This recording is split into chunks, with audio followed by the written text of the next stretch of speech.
On that was patient. You had to be patient to get that outcome. But a really tough opponent. The season have proven in everywhere where I played, and his transition, set pieces, the throw-ins, and how create damage. And we suffered in the first minutes, but after that, we played a really good game, especially in left side in the first half. In the second half, on both sides, we score. Jeremy is outstanding in many things, and different second half we put more players in the box. First half was not, and that's why we suffer a little bit to create not the chances, but to be a final product. And at the end, we take a great result and keep going. Jeremy, very much the star of the moment, isn't he? The man at the moment with the goals that he's scoring in the form that he's in. Yeah, it looks like a final product already. Of course, he can improve, but always had this incredible ability to dribble and to make this kind of action. The connection with Nico is extraordinary, outstanding, and but now it's winning games. So the people up front, not just a striker, not just Erling. Luke Omar today again, I'm so incredibly pleased because he gave us energy and always have a guy who score goals. So, and I had the feeling that not just Erling, as I said, so the wingers attacking me had to score the goals, and Jeremy did, made this a step. I know this is the outcome that you wanted. We've spoken quite a lot in the last 24 hours or so. But you hand it over to Arsenal now. They've got to show up tomorrow, haven't they? No, see, so not in our hands. Before Everton was difficult, but the whole difference as well. But this was in our hands, now it's not. So, but what to do is our job. We didn't do perfectly in Everton. It was tough. But today come back, and Wednesday Crystal Palace. The team was going to play a European final. So last season always was difficult because they have extraordinary players and managers. So, but try to do our job and wait. But the players, they're not giving up. Not suggesting that they would anyway. But the fight, the determination to take it to the final day was the real proof. 1-3 down and emotions, and we play incredible first half. Second half, and we give away. So what happened last season many times, this season we're more solid in that position, but that game we give away. But it's football, it's happened. This guy, how you react, look to the mark, how incredible performance Nathan has done. So I'm really pleased for the way we have done it. I see Neil Warnock's in town as well. Your friend, I know, who's at the training ground. He would have enjoyed that, wouldn't he, the last half hour? Always bring us luck, Last season came before Wolves and we won. It's always a pleasure to see him. Always more than welcome. Will you sleep well tonight then? Always sleep well. 2 points behind Arsenal. Congratulations. Thank you. Thank you. Cheers. And what that means is there is no room for error for Arsenal, including in that game against West Ham, which you would say is the trickiest of their remaining... Yeah, I would say, because obviously West Ham are fighting to stay in the Premier League. Obviously, Palace got their final. But that's not an easy game. No, it's more about the fact that they have something to look forward to at the end of the season. Yeah. We've tried to predict all season. We've been asking this question since, I think it's November. We always expect Man City to go on the run. They've been unbeaten for a long time now, especially at home. I think that's 15 or 16 at home. Tomorrow, just a massive, massive game. Because we always talk about momentum, don't we? And then Arsenal open up the door for Man City. Man City go to Everton, the draw. But then it was the way and the manner of Man City got back into it. They could think, actually, we're still in it now. The win today against Brentford, and now the pressure's back on Arsenal tomorrow. I mean, if Arsenal were to win tomorrow against West Ham, I would say it's done. I would say it's done.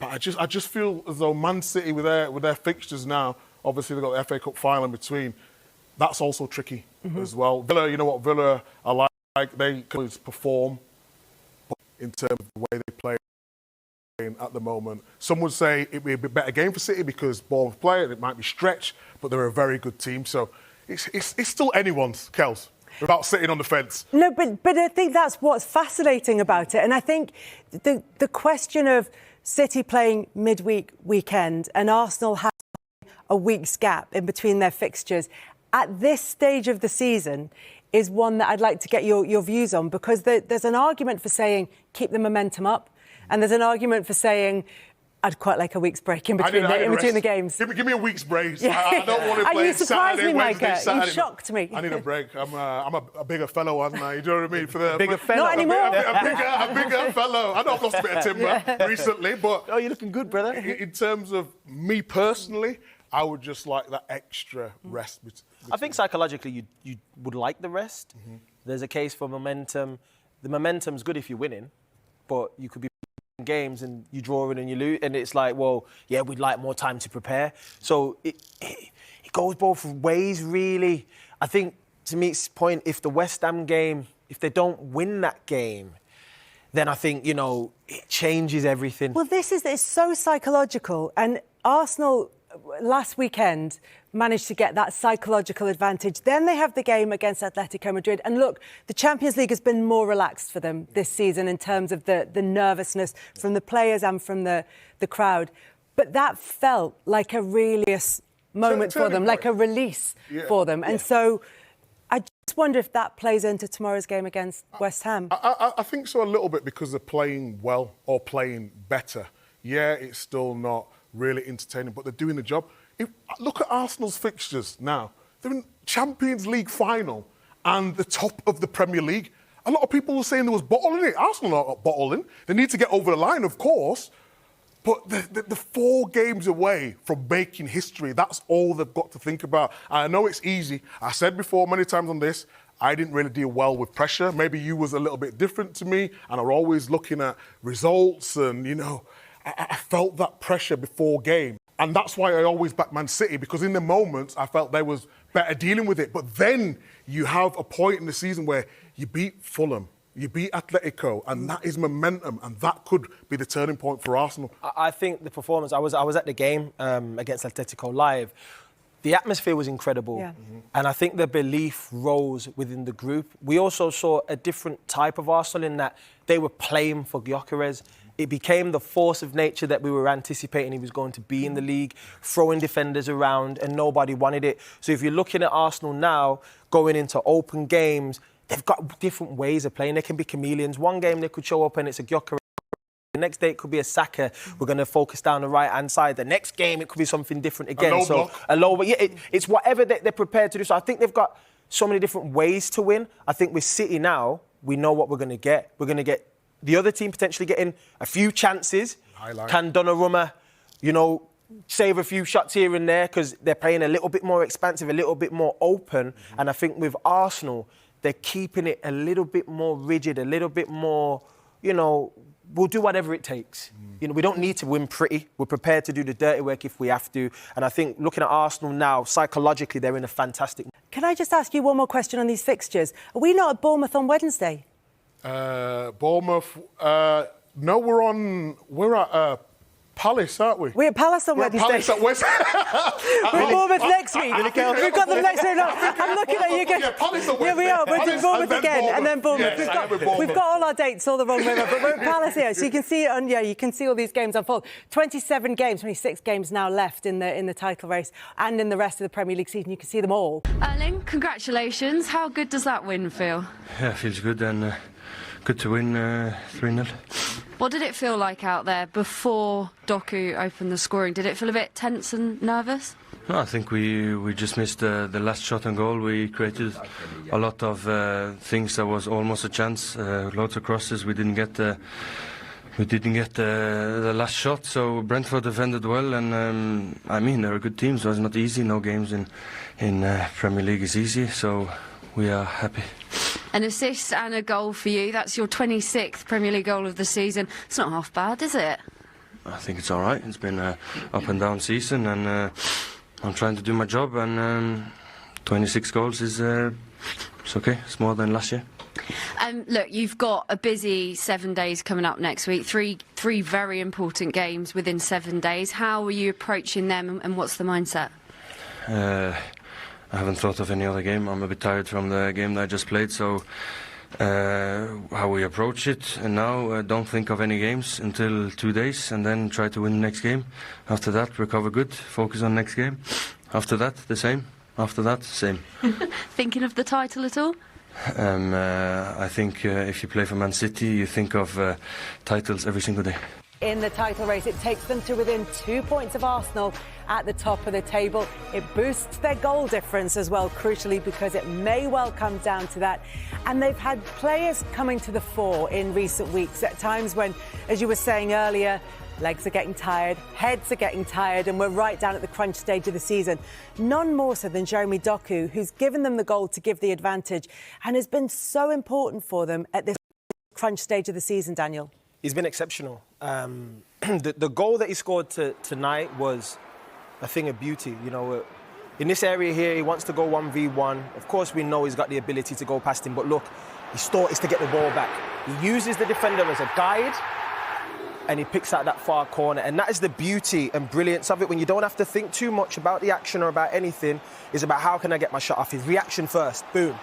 And he guides it round the centre half there, number 22. For me, it's a brilliant finish. And, yeah, he perfected it now, man. That's 2 weeks in a row. For me, Collins is in his position there. He wants to engage to go there, but he knows there's a player to the side of him, so he's sort of stuck in two minds there. And you're thinking he should be going there, but then you've got to compliment the finish because it was that good. And this guy is in such good form. But I mean, his goal against Everton again from a set piece, and you need someone to step up when you're not playing that well. We talked about composure in the final bit of his game. Yes, we know he can dribble.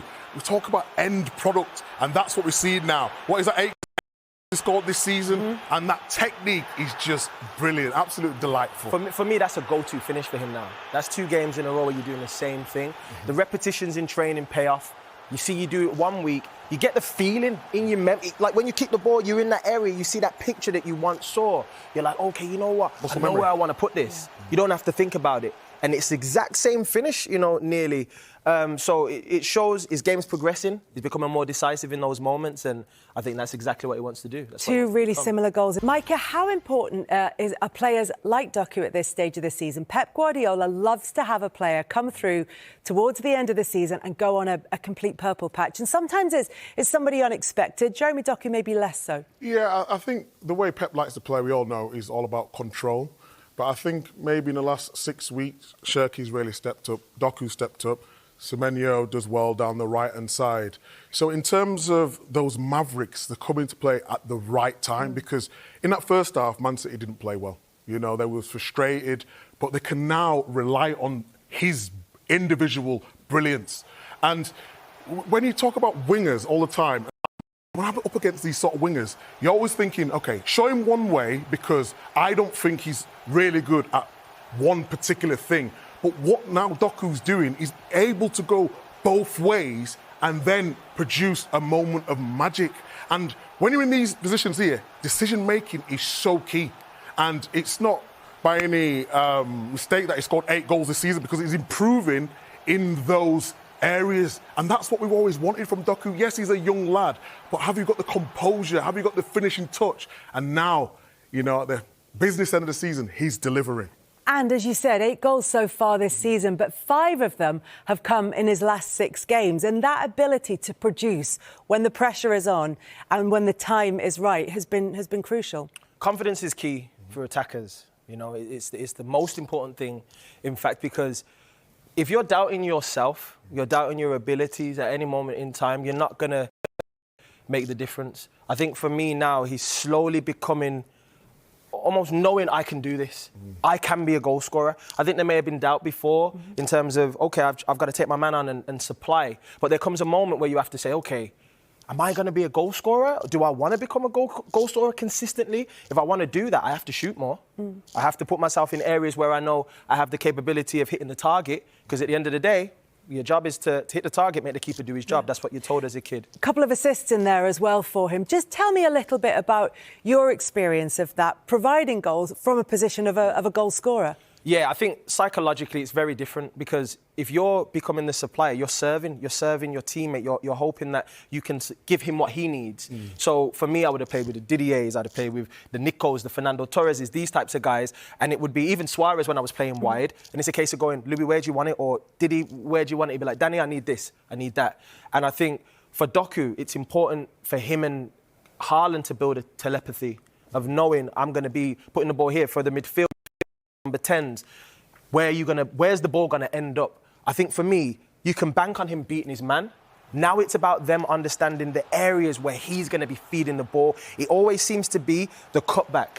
He rarely smashes it across the face of the goal, which was my personal favourite on my weaker foot, my weaker right foot. And I think for him, his personal favourite is the cutback on his weaker left foot. So it's important for his teammates to understand if he's going down the line, he's cutting it back. If he cuts inside, he's going to be curling it towards the back post. It simplifies it for his teammates, it simplifies it for him. And when he cuts inside, you know he can take that. You've seen the 2 goals he scored, so you know he can do that. It's really interesting because what we're talking about as telepathy, the way that you're describing it is just communication and hard work on the training ground and repetition. It's key. And it's the conversations you have to have with your teammates to understand what they need. Similarly, with a defender, it's knowing, winger, this is what I need from you. You get that chemistry and you build that feeling between each other, Meeks. Yeah, but because you played on the right, didn't you, at times? Yes. Especially early days against Chelsea. And you're left-footed, so you're going down this side. Yeah. So Doku on the other side, obviously is right-footed, cutting in. Yeah. How hard is it to get that chemistry with Haaland, though, because he's not on his strong foot? Yeah. I think if you see me, I'm slowly going with the ball like this.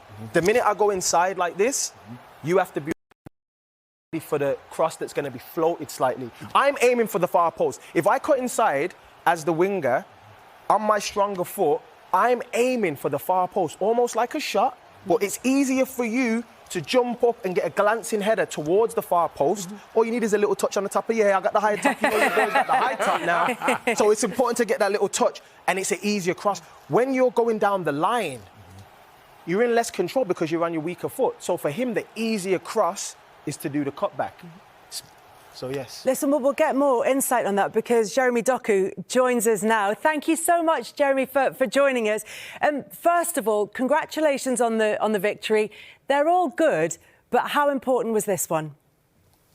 Very important. We know that we needed to win after the draw that we did, and we did it. At the start, it was a bit difficult because we created some chances, but we didn't score. We know how difficult it is against a team like this, especially dangerous on set pieces. So we were happy afterwards when we scored, and afterwards there was more space, and then we scored 3 goals and didn't concede. So it's a good victory. We're happy with it. Yeah, for a long time it did look like a frustrating afternoon. Just tell me a little bit about how it feels being at this stage of the season, having already won 1 trophy in another domestic cup final, having gone deep into the Champions League. You're now only 3 games away from the end of the Premier League season. It's been a long, successful season already. Tell me a bit about finding the reserves for that final push. You're right, it's a long season actually, huh? But, sorry, I didn't mean to make you feel tired. Yeah, no, but at the end of the day, we don't need... When you arrive at this point, this is all you sacrificed for. You sacrifice everything during the season to arrive at this point. And then you always find some energy to push through, especially these types of games where everyone wants to be. We won already 1 trophy, we're in the final, we're in the title race. Was a better position. So we're happy, and trust me, we'll find energy to continue to push for the next games. Jeremy, what about your form? You're in the form of your life out here. Goals, assists, everything. Last time we saw you, when we interviewed you, you said you're going to shoot more, and now we're seeing the rewards.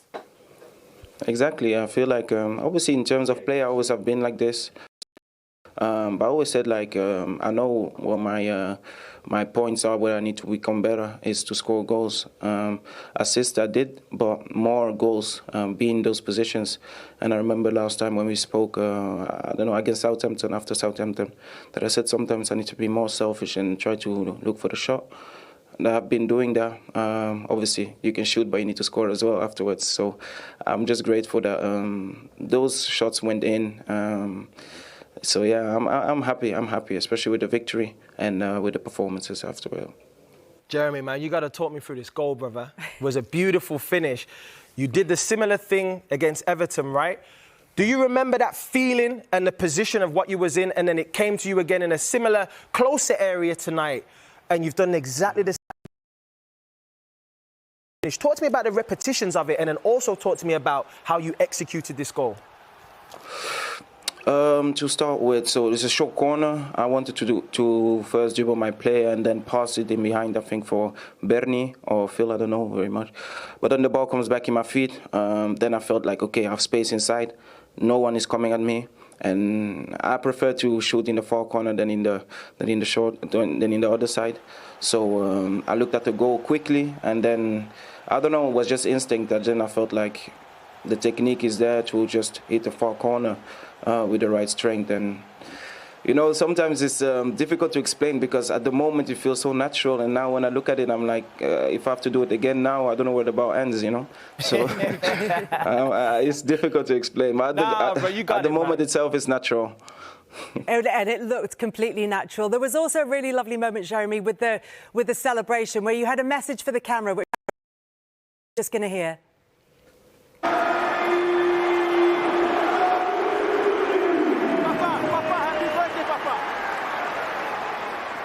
Yes.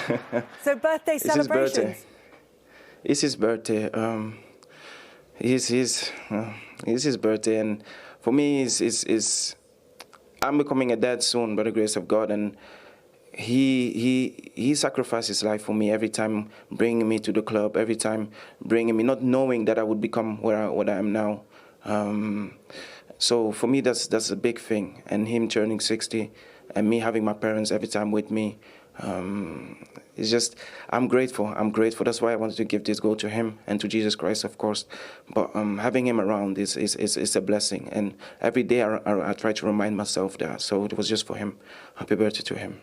Yeah, it's a really special moment and such a lovely privilege to have him there to watch you. And I'm sure be incredibly proud of you. Thank you. Thank you. That's a stock answer. It's a very good one as well. So 2 points behind Arsenal. They've both got 3 games left to play. It's Arsenal next, of course, away at West Ham on Sunday. And I just wonder, from before now and even now, that mindset of the experienced players, the leaders in that Man City dressing room, how important it was actually in that second half before they scored to just keep that belief and composure. Yeah, they've got a nice little mix when it comes to that. I think someone like Erling Haaland, who works so hard, you look at him, he actually... just saying to Ben there, we were discussing, like, he gives everything. And I know that's, every fan at home would say that's the least you can do, but he does. And that's what you've got to do in these title races. You look at Bernardo Silva scrapping away in the middle of the park. Look, he's leaving at the end of the season. He's had 10 years. He's been ridiculously successful. But he knows that isn't enough. He knows he needs more. And then that allows for the likes of Doku, who said needed a little bit of time to bed in. He's now becoming one of the main men. It was good to see Phil Foden coming on. Was it not for Queeve Kelleher today, he would have got on the score sheet. He made some excellent saves. But even Mamouche scoring at the end, you saw what that meant to Haaland. You need everyone firing when you're in the running. And when you're facing them in that situation, is it just relentless because you know what it means and how much they need that? Yeah, absolutely. He mentioned in his interview then, you know, it's next game, recover the next game. I think same with his attempts, his shots on goal. You know, he's missed a shot, it's the next one. He gets the next one, and he'll score one more. He'll get the next one. He'll score another one. So I think that's his mentality, and having someone like him leading that attack, and then the relentless players in around him like Bernardo Silva, Doku, in and around him. Yeah, it's tough to deal with, of course. What a week it's been for Doku. What a season it's been once he's got going. But they played an hour. It was 0-0. You felt they were looking for something special. He stepped up again. Yeah, he was just relentless in that first half, wasn't he? And everything you felt like was coming through him. Ironically, this one is probably one of his failed attempts, and that's what catches Brentford cold. A little 1-2 there, but then once he gets into this position, absolutely devastating finish. It's a great finish, isn't it? Yeah, he's only got one place to really put that, above Hickey's head. We spoke here, a little bit of luck for Doku, but he deserves that, but he's sharp here on the reaction. And we're just looking at Thiago here, centre forward in that position, just wants to go on the attack, maybe thinks that Matty Jensen's going to nick it before Doku, but Doku's sharp, gets there ahead of him, and Thiago's already thinking about the front foot and going on the attack rather than sort of holding his position and maybe getting a block in. Yeah, he's almost looking to trademark that now, isn't he? That is an absolutely brutal finish. And we saw a little bit of frustration at the end of the first half, didn't we? Throwing his arms in the air. Look, he put so many good balls in, and there he is saying, it's my time. I'm coming to the forefront, and he has this week. He really, really has for his team. Yeah, what a week, because had he not scored another spectacular goal, the last kick of the game at Hale Dickinson, then it would have been a different narrative today. Yeah, look, no title is given to you, and you've got to stay in it tooth and nail they're fighting with. Look at Donnarumma in that forefront. I mean, that is just chaos, isn't it? That's absolute chaos. But that's someone not giving up 95th, 96th minute, just saying, look, the point might be enough.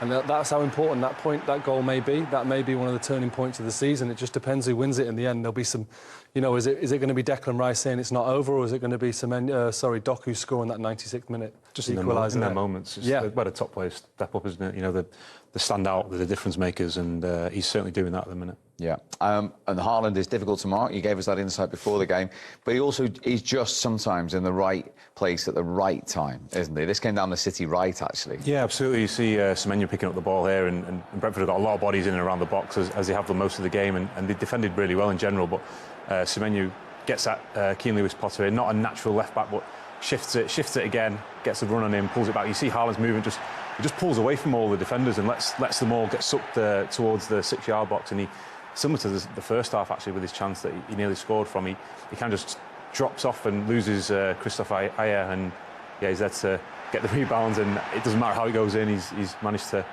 get his first shot away and follow it up with a little back heel, cheeky one to bundle it over. But yeah, he's dangerous in those positions, isn't he? And yeah, even those count. Yeah, brilliant. He's again another relentless performance from him. He was going to get that goal by hook or by crook.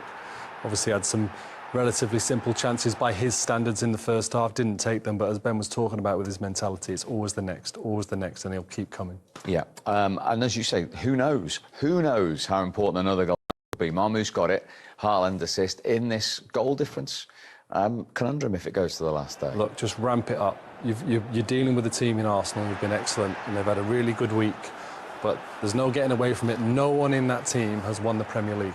So if you're Manchester City, what questions can you ask? Of course, you respect the fact that you're playing against Brentford today, and you've got to battle out the win in the first place. A 1-0 would be great. But if they can do this as well, again, getting Marmoush on the score sheet, an incredible finish, just send the message, put the ball in their court. Going away to West Ham tomorrow is going to be a tough game. And can you put that, put in that, I think that's 1 goal behind now, added pressure, and a fantastic goal late on in the game. Yeah, absolutely. It's a great team goal as well. On the build-up, I think you mentioned it, Steve, in the build-up to the goal, the way they played out and found the pass in Haaland providing the assist this time. So. Yeah, and City just the second time this season have got a goal from a substitute, and Marmoush's second Premier League goal of the season. But as Joe was saying, no doubt and debate about the star of the day again, Jeremy Doku. Right from the off, he was everywhere with a bit between his teeth his whole day. He was electric, and obviously, like we talk about in the first half, he didn't actually get much chance to get a shot off himself, but just had his timing was there. You know, he's a very unselfish player. We just saw him feeding O'Reilly in there. He's always looking to assist as best he can. That's a brilliant ball for Erling Haaland. But these are the dangerous positions that he's picking up, and he's so sharp out the blocks.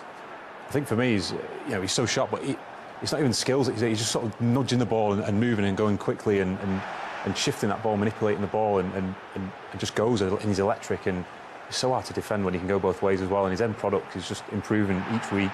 And you see there pulling it across for Phil Foden now, a fantastic save. But yeah, I think it's just his end product's just improving so much, and yeah, you just see it, his confidence flowing, and the finishes that he's providing as well. Incredible finish. Yep, 8 goals this season, which has equalled his career best of last season, and 11 assists as well. And in terms of today, look at that. He was first for chances created, touches in the opposition box and completed dribbles. Equal first for those final third passes as well, and second for touches and shots. He was absolutely everywhere, and he's had some week in a Manchester City shirt. And here are his post-match thoughts. Jeremy, first of all, tell us about your goal. It seems to be a very similar goal to ones you've scored before. Yeah, it looks a bit like the one against Everton, but yeah, we wanted to take short the corner. First, I go past my man, and then I want to look for the pass in between for, I think it's Bernie or Phil. Ball comes back, then I'm inside the box, and I feel like I have space to shoot.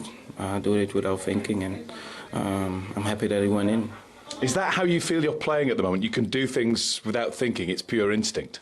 I always have been an instinct player. But we see today it's working out. I scored some goals, but if you look at the game, I always played like this, instinct. But now obviously the goals are coming, so now people are going to say, wow.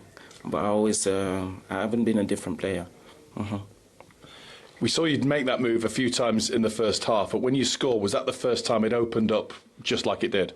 Yeah, I feel like after the first chance that I had when I came inside, the right back tried to really close my right foot, and then they came with two.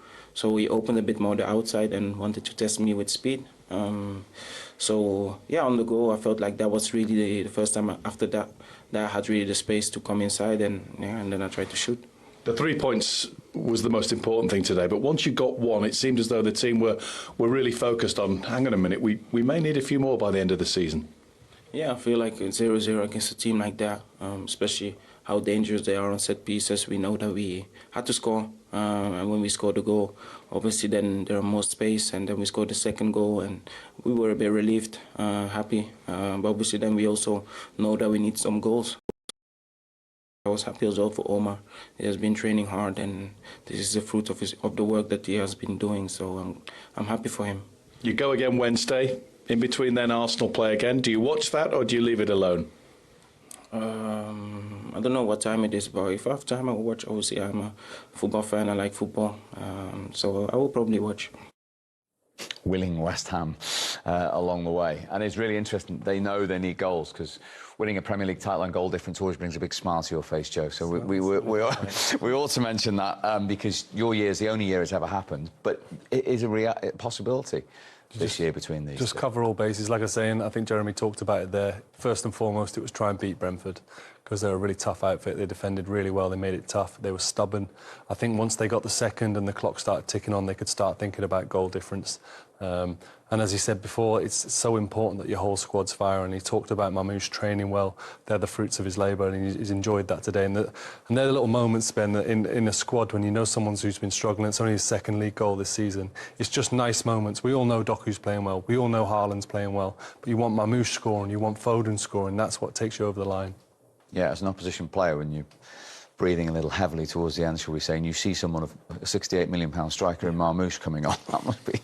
Yeah, Mamouche, Foden coming on, it's relentless, the depth of squad, but as Joe said, Mamouche is going to be needed. You know, then towards the end of the season, he might be the one that comes on and gets that final goal to win it, but Phil Foden, we were willing to get a goal, weren't we? You know, when the second goal had gone in, we wanted to, try to see if he could, build a bit of confidence towards the end of the season as well, and then get him firing as well, because, going into the summer for England as well, for example, it'd be great to see him firing. The whole squad's going to be needed for Man City now. I mean, we saw that the year they won it on the final day with Gundogan coming off the bench at half-time. There are stories and narratives in there. Of course there are. For players to have. And obviously we've got the Man City story today. Tomorrow's a new day. We all know that Arsenal, it's in their hands. They'll have watched that. They'll be aware of what's gone on. But there'll be so much belief in their dressing room, and they've got Mikel who's going to be in their ear just telling them to focus on their own game. And look, on paper, that's the beauty of the Premier League, right? They go to West Ham, relegation struggling team. Arsenal should win, right? But that's not the Premier League. It's a tough, tough league, and they're going to have to earn it if they are going to get over the line. But mentally, they would have been expecting City to win, but hoping Brentford got something. I think you allow... when I was in these situations, I allowed myself to be human for the 120 minutes, whatever, with half-time. You could allow yourself to be a little bit emotional, willing, if I'm an Arsenal player, willing Brentford to hang on. Are they going to score? Do I think that should be a red card? All emotion, watch the game, done. All you can worry about now is West Ham. You're a professional, you believe in your teammates, and that's your job to go out and execute a plan tomorrow. And it's just relentless, and it's such a privilege to be in that position. Arsenal are experiencing it for the first time at the very latter end of the season, obviously since the early 2000s. Feelings for them, new emotions, and how they react tomorrow if it is 0-0 at half-time. But you saw how City reacted. 0-0, calm, controlled, ready to go again. Arsenal need to do that tomorrow. So it'll be the City players turn to be emotional for 100 minutes, wanting West Ham to do something tomorrow. But when you're at the bottom scrapping, even if it is the league leaders, it's equally as important, isn't it? Yeah, absolutely. Similar to what Harty said then. It's, you allow yourself to will the other team to have a down moment, and then, like you say, once you're in that zone, James says that you might watch tomorrow, but once you're in that zone, once that game's gone, you're back into focused on yourselves, and it's all in your own hands when what you can do. And then we'll see which twist and turn goes from tomorrow. Do you think tomorrow's the defining day? Do you think if Arsenal win, that's it for twists and turns and the story's written? I think that'll be a long way. There'll be a long way to achieving what they want to achieve, Arsenal, if they can win tomorrow. But there's no getting away from. They'll probably then have to turn their attention to City on Wednesday. And if City win on Wednesday, then Burnley at home, obviously expected to win, but then they've also got to think about going to Palace. So look, it's each day as it comes, each moment, each training session, each recovery session. That's how you've got to live. And then hopefully on that last day, you're lifting the trophy and then it all matters not, because you've done what you need to do. It's a brilliant weekend, though, isn't it? With all eyes on this for City. And the big question is, could they get back to winning ways? They have. Yeah. And now this enormous game tomorrow at both ends of the table. I mean, it's what the Premier League's all about. Yeah, it's a massive game. And, yeah, West Ham will be certainly up for it tomorrow. So, yeah, there'll be no givens there. I was actually asked about them, is this their best season?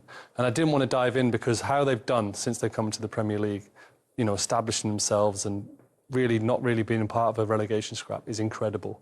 And now to go again, if they could get European status, then that really would be really a top season. It's the point in that, Joe, isn't it? After the emotion of Monday night and not being in their hands to respond like they did today. Yeah, but at the same time, it's what he expects. He's allowed to enjoy it and he's allowed to interview like that, but he'd have been disappointed on Monday night, but back to business. Like Erling said, Erling Haaland after the game, if you're at Manchester City, you've got to expect to win. And whether that's from behind or whether you lead from the front, whatever it is, especially this business end of the season now, you have to perform, and they have today.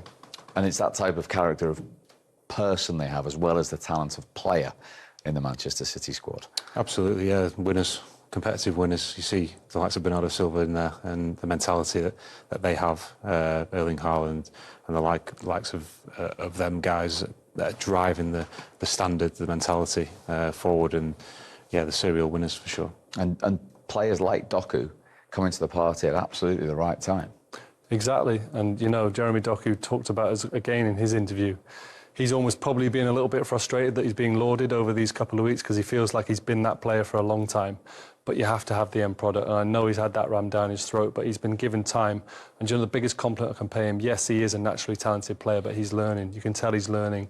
And he's saying that's his instinct now, but his instinct wasn't before to cut in and put it in that top corner. It was almost head down and kind of weaving past people. Ben talked about the skills that he's using now. They're not that eccentric. They're just very economic in how he gets past people. And now his instinct is to rip it into that top corner. You think of people like Ian Robben, even the great Lionel Messi, when he gets it in on the inside and manages to whip it into that far corner. From a goalkeeping point of view, I remember waving one in from Riyad Mahrez. You know what they're going to do.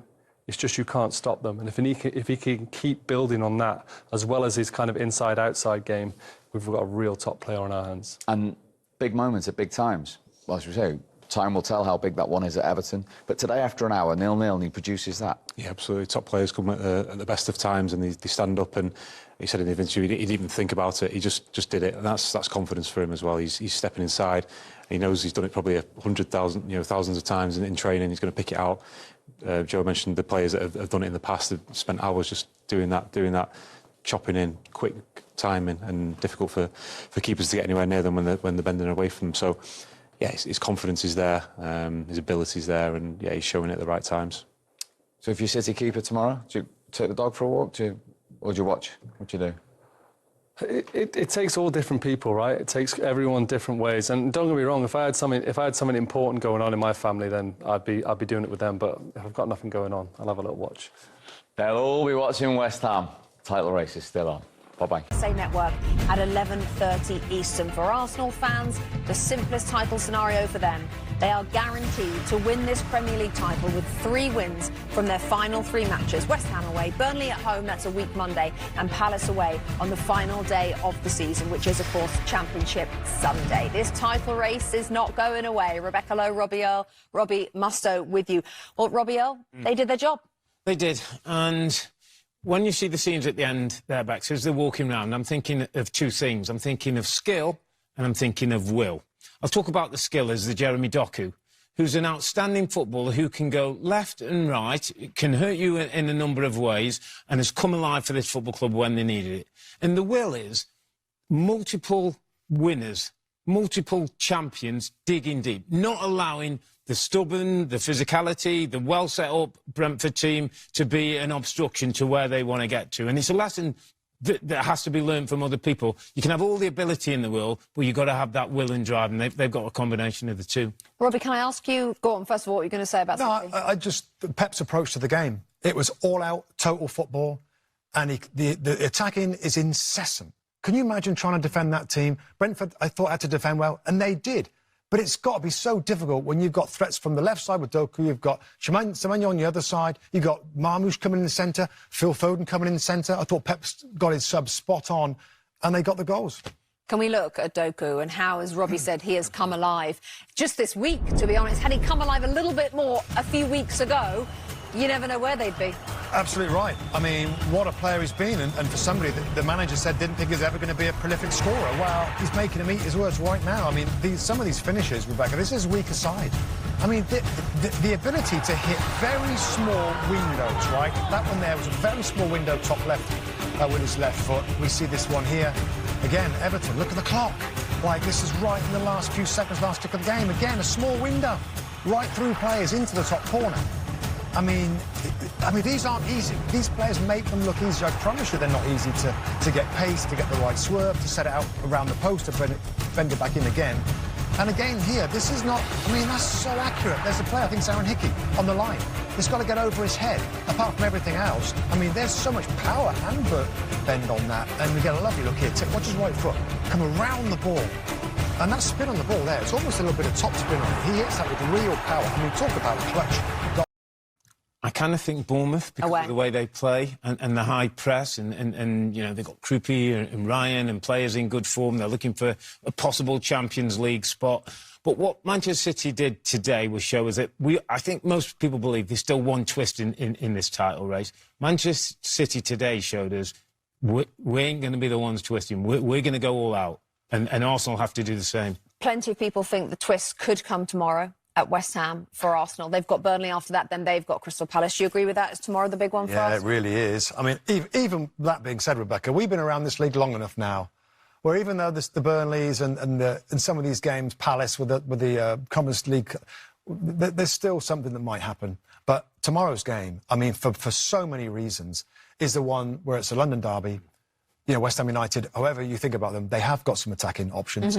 Arsenal have to be rock solid and get on the front foot. Don't try and nurse it and be careful. Get on the front foot, attack, and they should win. But how much will they be hung over? I don't mean literally from reaching the Champions League final. We shall see emotionally, physically. We shall see how Arsenal look tomorrow at West Ham.